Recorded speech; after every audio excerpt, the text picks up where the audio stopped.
오늘 우리에게 주시는 하나님의 말씀은 사도행전 16장 9절부터 15절까지의 말씀입니다. 사도행전 16장 9절부터 15절까지의 말씀을 같이 보도록 하겠습니다.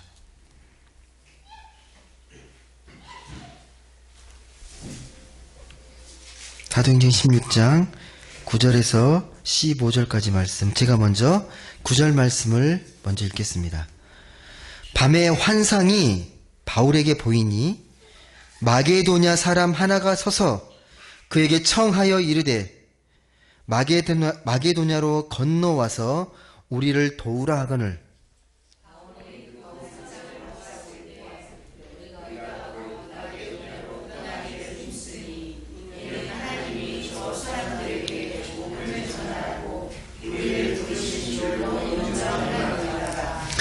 우리가 드로아에서 배로 떠나 사모드라기로 직행하여 이튿날 네아폴리로 가고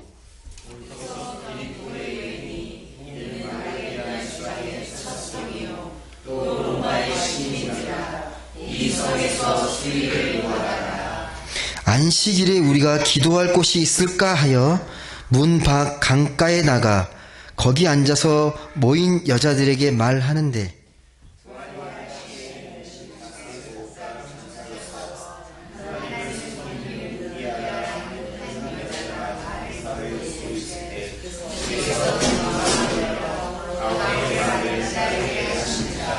(15절) 같이 읽겠습니다.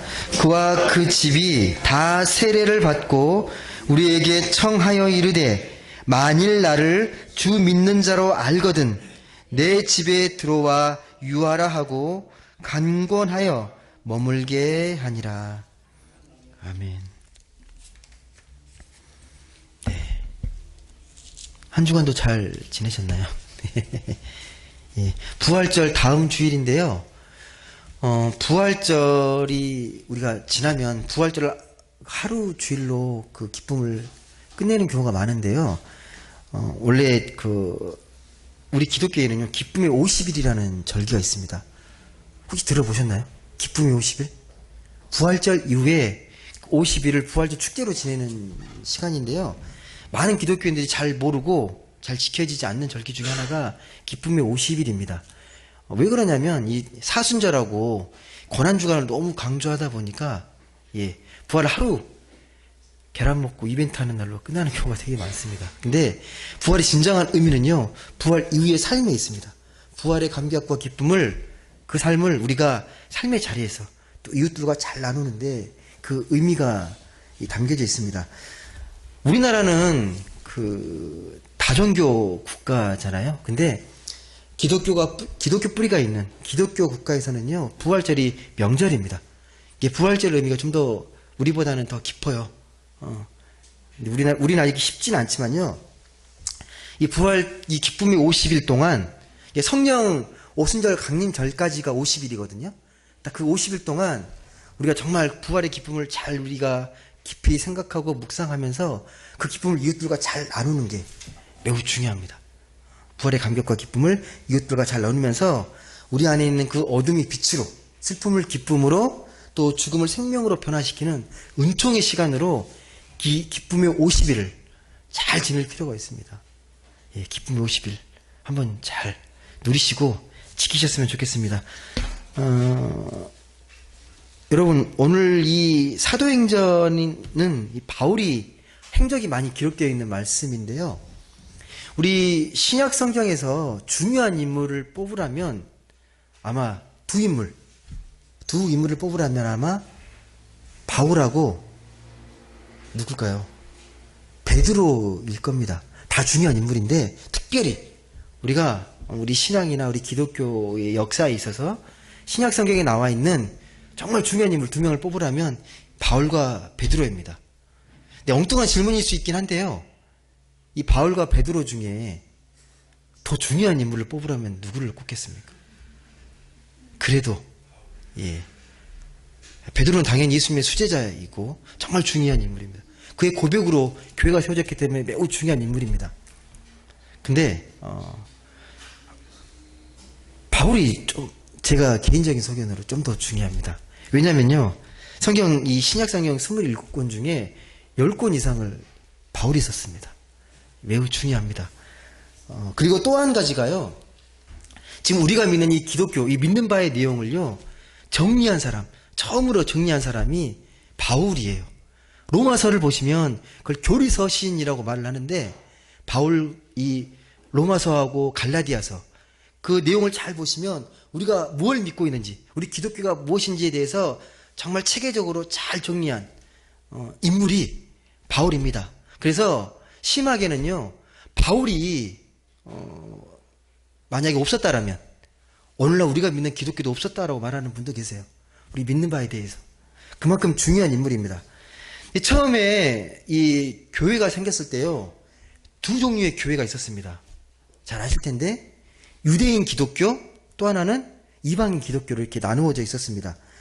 갈라디아서 2장 7절을 보면요, 이 베드로는 할례자의 사도라고 기록되어 있고 바울은 이방인의 사도로 기록되어 있습니다. 그러니까 베드로는 이 할례자, 그러니까 자기 민족 유대인들을 위한 사도였다면 바울은 이방인을 위한 사도였다라는 겁니다. 양쪽 다 예수를 주로 믿고 고백하는데요, 입장하고 방법이 좀 차이가 나요. 초대 기독교에서 이방 기독교와 유대인 기독교에서 믿는 바의 그 입장과 방법이 조금 달랐습니다. 시간이 점점 이게 흐르다 보니까요, 점점 특징이 달라지는 거예요. 점점 유대인 기독교는 유대교로 흡수하는 방향으로 흘러가게 되고, 이방인 기독교는 그래도 바울의 영향으로 지금의 기독교의 모습을 갖춰가기 시작합니다. 이게 가장 큰 특징이에요. 근데 그렇게 된 분기점이 뭐였냐면, 오늘 읽었던 이 사도행전 16장 9절과 10절에 기록되어 있는 이 바울의 환상, 마게도냐 환상 때문에 그렇습니다. 이걸 잘 보시면 뭐라고 기록되어 있습니까? 밤에 환상이 나타나는데 바울에게 뭐가 보입니까? 마게도냐 사람 하나가 이 바울에게 찾아와서 건너와서 우리를 도우라는 환상을 봅니다. 이 환상을 봅니다. 이 환상을 보고 이 바울이 선교의 이 방향을 틀게 되거든요. 예. 그 뒤에 뭐라고 기록되어 있냐면, 성령이 뭐라고? 그 앞절에 보시면 6절입니다. 성령이 아시아에서 말씀을 전하지 못하게 하시거늘 그들이 부르기아와 갈라디아 땅으로 다녀가. 성령이 아시아에서 말씀을 전하지 못하게 하셨다라고 기록되어 있는데요. 이게 무슨 말이냐면요, 성경이 말하는 아시아는요, 우리가 보는 이 아시아가 아닙니다. 소아시아를 말하는데요, 터키 지역이에요. 터키 지역을 말합니다. 거기에 초대 7교회가 다 있잖아요. 이렇게 다 세워지는데, 터키가 어떤 지역인지 아시죠? 거기 터키 가보신 분 계십니까? 터키를 주로 어떻게 표현합니까? 어떤 특징이 있는 나라로? 아시아와 유럽, 동양과 서양이 이렇게 만나는 접점, 교차로, 막 그렇게 막 표현하잖아요. 딱 그 지역이거든요. 초기 기독교 역사의 중심 부대가 이 터키, 소아시아 지역이었습니다. 여기에서 복음을 전했어요, 바울이. 그런데 당시에 이 기독교의 본부는 어디였냐면 예루살렘에 있었습니다. 거기가 본부였어요. 예루살렘 교회가 모든 걸 다 지휘를 했었습니다. 근데 바울이 이방 땅에 가서, 이 아시아 지역 가서 복음을 전하는데, 복음 전하는 내용을 예루살렘 교회에서 보니까 마음에 안 드는 거예요. 뭐가 마음에 안 드는지 아세요? 할례도 무시하고 율법도 무시하고 그냥 잘 믿으면 된다고 자꾸 이야기하니까, 예루살렘 교회 유대인 기독교이잖아요. 너무 탐탁지 않은 거예요. 그래서 감독을 파견합니다. 말씀을 수정하려고. 아니다. 할례도 받아야 되고 율법도 지켜야 니네가 진짜 기독교인이 된다라고 그렇게 말합니다. 하지만 바울은 그걸 받아들이지 않아요. 그렇지 않다고. 우리는 믿음으로 구원을 받았다라고 그걸 강하게 지켜냅니다. 그러다 보니까 충돌이 생기는 거죠. 그래서 결국 어떻게 되냐? 설교권을 박탈해요. 아시아에서 말씀을 전하지 못하도록 자꾸 밀리고 또 밀리는 거죠. 그 위기의 상황 가운데에서 이 바울이 마게도냐 환상을 체험하게 되는 거예요. 자꾸 이 입지가 줄어드는 거죠. 아시아에서 말씀을 전할 수 없어서 고민하고 있는데, 그때 환상이 보이는 거예요. 마게도냐로 가서 좀 나를 도와달라. 우리를 도와달라. 말씀을 전해달라. 이 환상을 보게 된 겁니다. 그 배경이에요. 아시아에서 말씀을 전하지 못하게 하시거늘, 영적인 표현이지만 당시 이 종교적인 정치적인 환경에서 보면 바울이 더 이상 복음을 전할 수 없게 된 겁니다. 아시아 땅에. 그래서 바울은 이 소아시아 왼쪽 끝자락이 어디냐 몰라요. 드로아예요. 드로아. 소아시아 끝자락. 이 드로아에서 배를 타고 이제 그리스로 건너갑니다. 그리스 건너가서 드디어 마게도냐 지방의 첫 성이었던 이 빌립보에 이르게 된 거예요. 빌립보. 한번 사도행전 16장 11절 12절 한번 읽어보겠습니다. 11절과 12절 말씀 같이 읽겠습니다. 시작.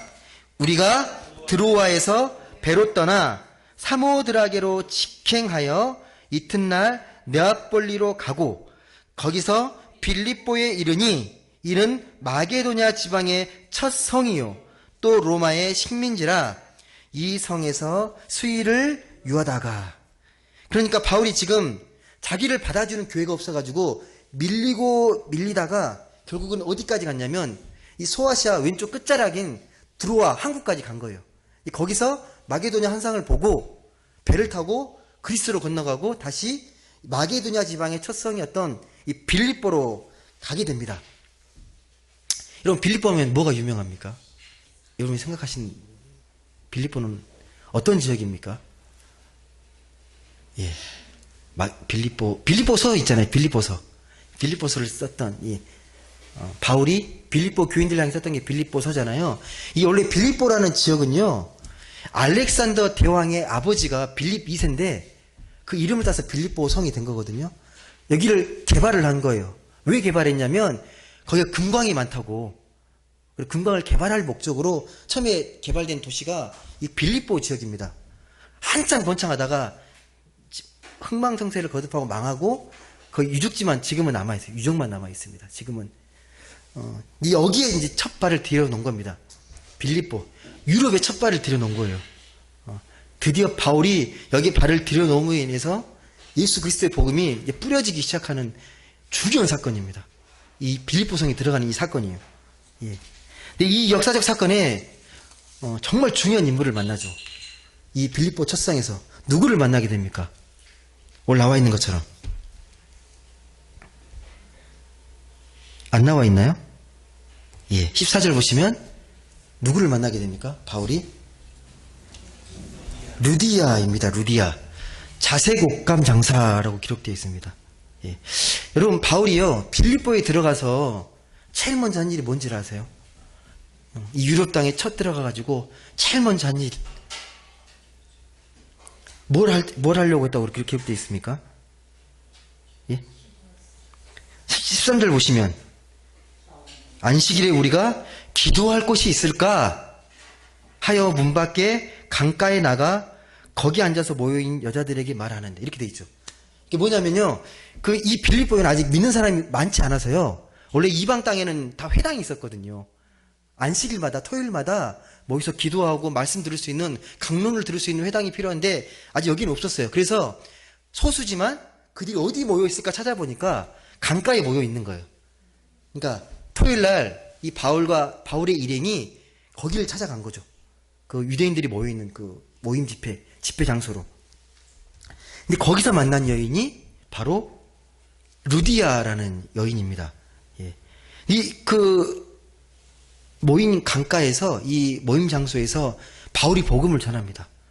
바울이 복음을 듣고 이 루디아가 마음에 은혜를 받고 감동을 받아서 예수를 믿기로 하고 온 가족에게 세례를 받게 됩니다. 예. 그리고 나서 이 루디아가 자기 집을 선교 캠프로 내놓습니다. 이 빌립보 지역을 선교를 위한 장소로서 내어놓습니다. 이게 유럽 최초의 교회당이에요. 예, 유럽 최초의 교회당입니다.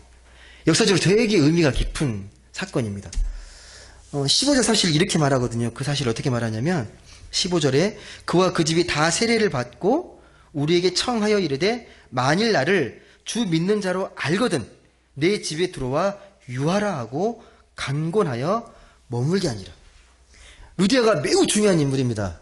루디아가 없었으면요, 유럽 지역에 복음이 전해지는 게 어려웠을 수도 있습니다.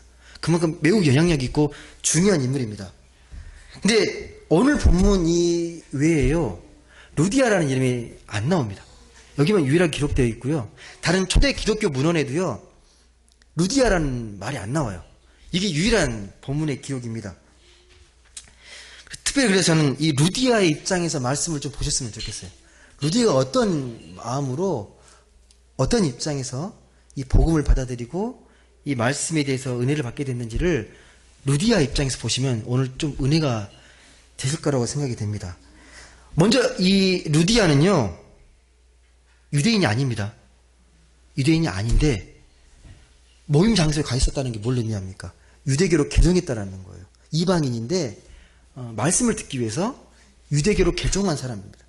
완벽하진 않았겠지만 그래도 말씀을 듣고 하나님 믿기 위해서 유대교로 개종했던 인물입니다. 그리고 매 주마다 안식일을 성실하게 지켰던 인물이 이 루디아입니다. 근데 오늘 말씀을 보니까 루디아가 매주 똑같이 이 토요일이 되어서 안식일을 지키기 위해서 강가로 갔더니 그날 낯선 사람이 있는 거예요. 바울과 실라. 바울과 실라 그 일행이 있는 거예요. 이게 루디아 입장에서는 이 사람들이 어떻게 보이냐면요, 아, 이들이 유랑하는 랍비구나라고 생각했을 거예요. 순회하는, 말씀을 전하는 랍비. 이 바울이 드디어 강가에서 말씀을 전하기 시작합니다. 복음을 전합니다. 예수 그리스도의 복음을 전하고 이게 메시아라고 이야기합니다. 너희들이 찾는 바 메시아가 예수 그리스도다라고 말을 전합니다. 십자가와 부활의 복음을 전합니다. 그 말을 듣고 루디아가 그 복음을 받아들이고 온 가족이 세례를 받습니다. 네. 한 번에 듣고 바로 변화됐는지 오랜 동안 바울이 이렇게 말씀을 들으면서 이렇게 변화됐는지는 모르겠지만 여하튼 이 바울이 전하는 예수의 복음을 듣고 루디아가 변하기 시작했고 은혜를 받고 이제는 유대교에서 그리스도인으로 또 한 번 변화를 갖게 됩니다.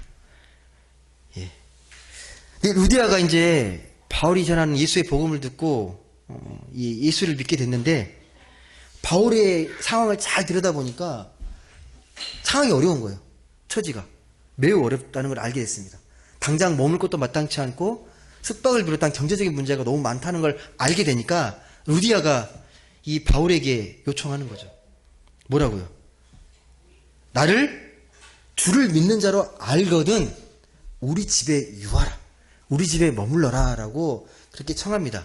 이 청하면서 뭐라고 말하냐면요, 그 15절 보시면 그냥 강권하여 머물게 했다라는 말 나와요. 그냥 그 말 듣고 이제 순응한 게 아니고요, 안 듣는 거죠. 괜찮다고 하는 걸 강권해서 머물겠다라고 표현됩니다. 왜 강권했을까요? 왜 바울이 이 요청을 잘 처음에 받아들이지 않았을까요? 바울의 선교 원칙이 있습니다. 자비랑 선교 원칙이었어요.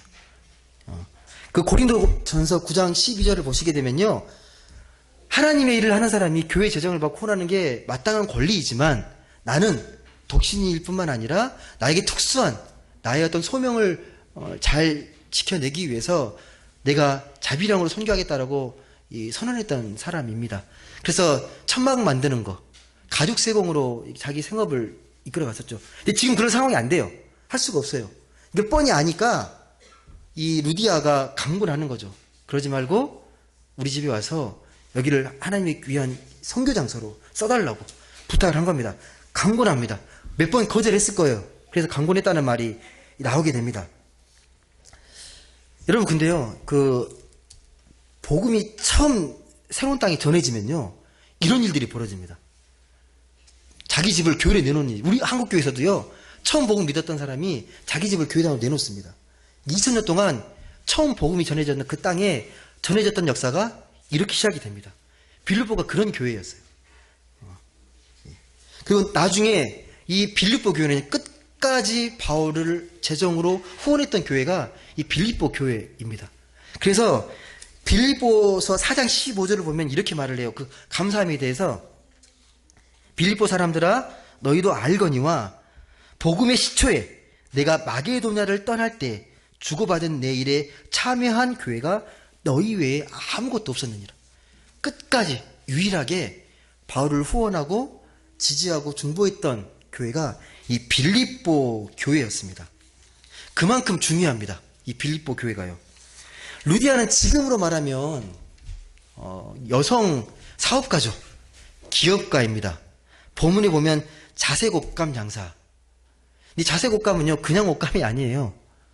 당시에는요 귀족들만 이게 기금속 못지않게 매우 귀한 품목이 자색 옷감이었습니다. 그러니까 어마어마한 부자라는 거 우리가 그냥 충분히 쉽게 알 수 있습니다. 근데 좀 놀라운 게 뭐냐면 당시에는요 여자가 사업할 수 있는 게 아닙니다. 남자가 사업하고 여자는 살림하는 게 보편적인 당시의 시대상이었습니다. 이게 되게 놀라운 일이죠.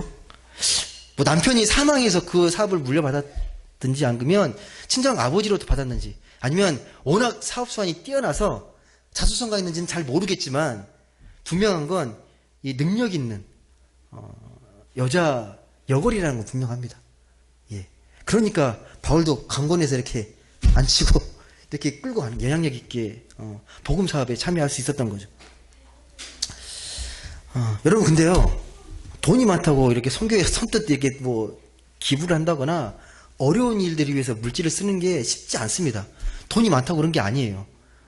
여러분 사업가들 뭐 잘 보시면 아시겠지만 돈을 많이 벌었다는 건요 삶의 중심이 철저히 돈 자본에 있다라는 거예요. 음리적인 것들 계산이 철저하기 때문에요 10원도 허투루 쓰지 않는 사람들입니다. 자기에게 유익이 되지 않으면 자기에게 직접 유익이 되지 않으면 돈을 함부로 쓰지 않는 사람들입니다. 이건 사람마다 뭐 각자 다르기 때문에 일반화 시킬 수 없지만 많은 경우에 그렇습니다. 근데 오늘 본문에 따르면 루디아가 이렇게 자기의 것들을 나누고 이렇게 베풀 수 있었던 이유를 뭐라고 기억하냐면요. 그 마음을 열어주셨기 때문에 14절 보시면 루디아라 한 여자가 말을 듣고 있을 때 주께서 그 마음을 열어 바울의 말을 따르게 하신지라. 자기 힘으로 자기 노력으로 된 게 아니라 하나님께서 열어주신 거예요. 그 마음을 열어주셔서 바울의 말씀을 하나님 말씀으로 듣게 하신 겁니다. 다시 말씀드리지만요 바울은요 여기 루디아는 아쉬울 게 없는 사람입니다. 예. 근데 이가 마음을 열어 말씀을 따랐다라는 게 뭘 의미할까요? 예. 이미 객관적으로 이 루디아는 로마의 시민권을 가지고 있는 로마의 최상류층이에요. 남부러울 게 없는 사람입니다. 이런 사람이 어떻게 살았을지는 우리가 충분히 생각해 볼 수 있어요. 이미 사업을 성공했기 때문에 자신감도 있고 세상을 성공적으로 사는 방법을 너무 잘 압니다. 또 재력이 있고 돈이 많기 때문에 주위에 사람들도 많았을 거고 또 자식 교육도 남부럽지 않게 아마 시키지 않았을까 생각이 됩니다. 그런데 루디아는 아마 이런 세속적인 성공에 만족하지 못했던 것 같아요.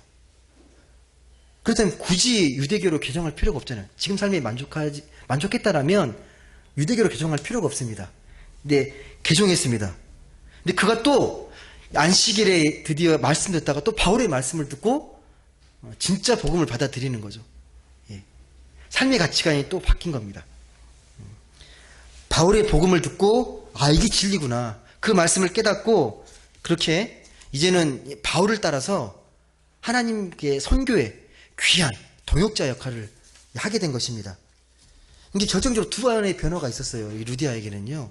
로마의 그런 최상류층에서 유대교를 개종한 놀라운 사건이고요. 이것도 유대교에서 또 한 번 기독교인으로 변화되는 놀라운 이 두 번의 사건을 경험했던 인물이 루디아라는 인물입니다. 이게 가능했던 이유가 뭘까요? 여러분 되게 근본적인 변화잖아요. 그냥 눈에 보이는 변화가 아니라 법리적 변화입니다. 가치관이 바뀌지 않으면 이렇게 변할 수가 없는데 가능했던 이유가 뭐겠습니까? 보통 우리가 그러잖아요. 우리가 삶에 만족한다 그러면 먹고 사는 데 지장 없고 안정적이고 가족이 건강하고 노후 준비 잘 돼 있고 주변에 친구들 많고 이러면 남부러울 거 없는 삶이라고 생각하잖아요. 그렇지 않습니까? 근데 많은 경우 그냥 겉으로 보일 때 이 정도면 만족하지라고 만족하면서 착각하며 사는 걸일지 모릅니다. 영은 만족하지 못하는데 그냥 보여지는 것으로 이 정도면 그래 내 영혼이 허하더라도 이 정도 만족할 수 있어라고 생각할 수 있다라는 겁니다. 근데 루디아는 그렇지 않았습니다. 다 갖춰져 있지만 영혼의 만족이 없었던 거죠. 그래서 진리를 찾아서 진리를 추구했던 인물이에요. 우리가 신앙적인 용어로 구도자의 삶이라고 말합니다. 진리를 따라가는 삶, 구도자의 삶. 바울의 설교를 듣고 드디어 영혼의 만족의 길을 찾은 거죠. 이게 정말 진리구나. 이 말씀이 진짜 내 안에 생명이구나. 그걸 깨닫고 가치관을 바꾸게 된 겁니다. 여러분, 예수님을 우리가 믿고 나서 영혼의 만족이 되었다는 게 혹시 무엇인지 아십니까? 영혼의 만족? 제가 다시 좀 질문을 바꿔서 여러분에게는 만족함이 있습니까? 영혼의 만족이 있습니까? 찬양도 있잖아요. 세상을 보고 무조건 세상에 만족함이 없었네. 예수 믿고 난 뒤에 영혼의 만족이 있었네. 그런 찬양이 있잖아요. 정말 그 영혼의 만족이 여러분에게 있습니까? 영혼의 만족이라는 게 그러니까요, 세상이 말하는 내가 성공하고 많은 걸 누리고 소유해서 거기서 누리는 만족이 아니라 근본적인 만족이죠. 내 생명이 채워지는, 이 생명이 충만한 풍족한 만족이 영혼의 만족입니다.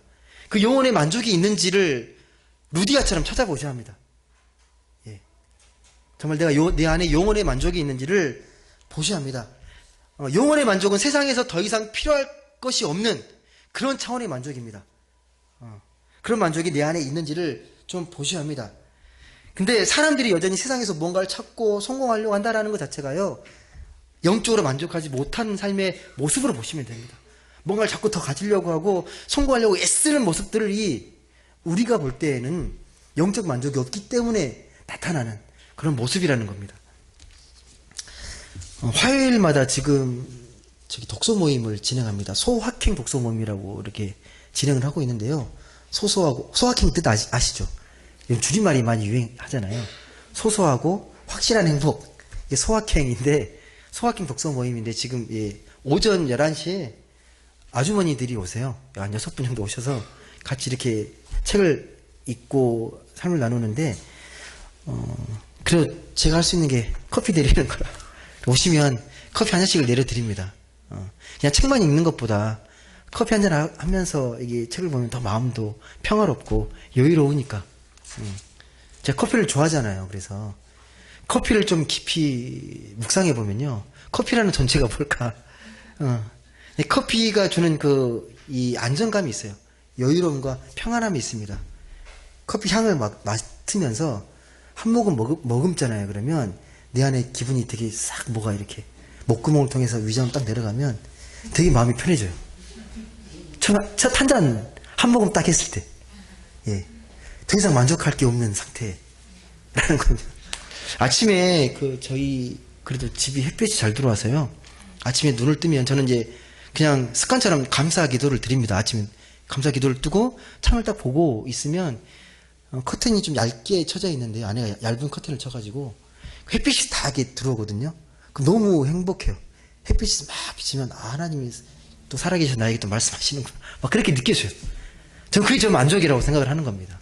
여러분, 그래서 무슨 말씀 드리려고 하는 거냐면, 영혼의 만족이라는 게요, 매일 똑같은 삶의 시간이고 똑같이 보여지는 모습이지만 그걸 네가 하나님 안에서 새롭게 기쁨과 감사함으로 삶을 만들어내는 것을 영혼의 만족이라고 말합니다. 또 다른 표현으로 뭐라고 하냐면요, 어려울 수 있는데 창조의 영성이라고 말을 해요. 뭐냐면 똑같은 것을 새롭게 네 삶으로, 하나님의 삶으로 만들어내는 걸 우리가 창조 영성이라고 말합니다. 영혼의 만족이 필요하다는 거. 영혼의 만족.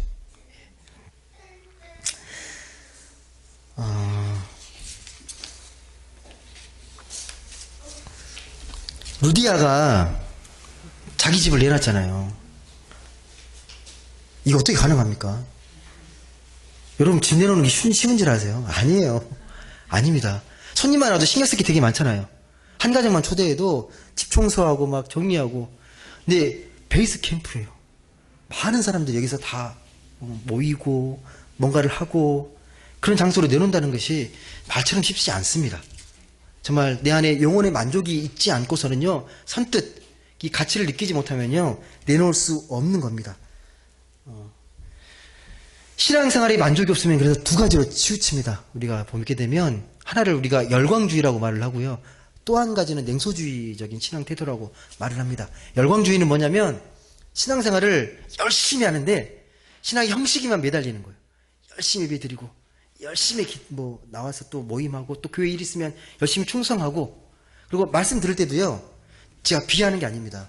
그냥 말씀 중간중간에 계속 아멘 아멘 하시는 분이 계시는데 의미 없이 아멘 하시는 분들이 계세요.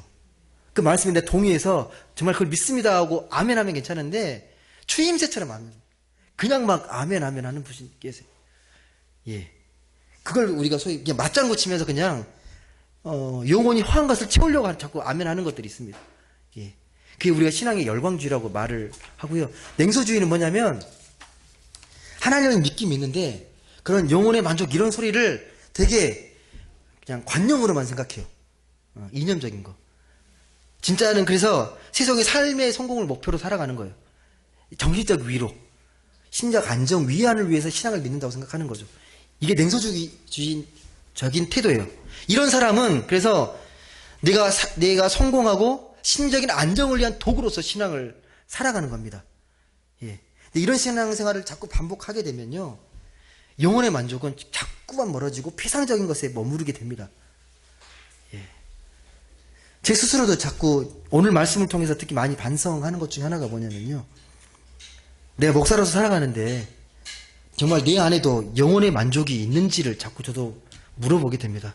내가 정말 영혼의 만족을 내가 경험하고 있는지, 더 이상 필요할 것이 없는 하나님께서 말씀하시는 그 삶의 경지를 향해서 내가 향해 가고 있는지, 루디아처럼 영혼의 만족을 위해서 모든 것을 다 내려놓고 그렇게 살아가는 삶을 살고 있는지, 내가 목회하면서 영혼의 만족을 최우선으로 생각하고 있는지, 저한테도 많이 되묻게 되는 질문입니다. 말씀을 맺겠습니다. 여러분은 어떠세요? 여러분 영혼의 제가 만족을 제가 질문 드렸었는데 영혼의 만족이 있으십니까? 세상살이에 너무 분주해서 그런 걸 생각할 여유가 혹시 없진 않으십니까? 예. 만약 그렇게 생각하신다면 삶의 우선순위를 잘못 아시는 겁니다. 예. 다시 제가 말씀드리지만요, 영혼의 만족은요 가장 중요한 겁니다. 영혼의 만족보다 더 중요한 것은 없습니다. 세상에 그 무엇이 아무리 소중해도 가장 가치 있는 일은요, 내 영혼의 만족입니다. 이걸 놓치시면 안 됩니다. 하나님께서 참된 아버지 되신 하나님께서도요, 여러분을 보시면서 참된 만족을 누리시길 누구보다 진심으로 원하십니다.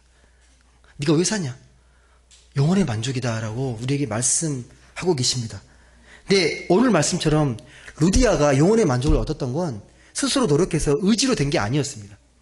그 마음을 열어주셨기 때문에, 성령께서 그 마음을 열어주시고 감동을 주셨기 때문에 가능한 일이었습니다. 우리가 먼저 기도할 건 그거죠. 그래서 성령의 은혜를 구하는, 성령의 감동을 구하는 겁니다. 성령의 감동으로 내 안에 영혼의 만족을 찾아갈 수 있도록, 그 길을 걸어갈 수 있도록 하나님 도와주십시오. 그래서 우리의 삶이 루디아처럼 참된 만족을 위해 살아가는 삶이 되면 좋겠습니다. 그래서 네 삶을 통해서 내게 부족한 것이지만 네 삶을 잘 나누고 아름답게 그것들을 함께 베풀면서 하나님이 기뻐하시는 아름답고 빛나는 삶으로, 그리고 참된 영혼의 만족을 누리고 행복하게 살아갈 수 있는 그런 우리 모두가 되실 수 있기를 주님의 이름으로 간절히 소망합니다. 기도하겠습니다.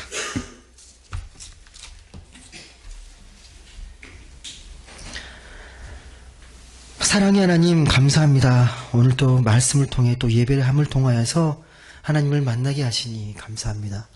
저희는 너무 어리석고 또 연약하고 또 눈에 보이지는 것에 너무 우리가 많이 마음을 빼앗기다 보니 하나님을 바라보지 못할 때가 많습니다. 하나님, 우리 안에 영혼의 만족이 있게 하여 주옵소서. 영혼의 만족을 위해 성령께서 우리 마음에 임재해 주시고 우리 마음을 열어주셔서 그 무엇보다 참된 만족, 영적인 만족을 향해 우리가 그 길을 걸어갈 수 있도록 주님 도와주옵소서. 힘들고 외롭고 또 슬퍼하는 우리 주변의 많은 사람들에게 하나님의 그 영원의 만족을 전하고 나눌 수 있는, 그 부활의 소망을 나눌 수 있는 우리 모두의 삶이 되게 해 주옵소서. 감사드리며 사랑이 많으신 예수님의 이름으로 기도드립니다. 아멘.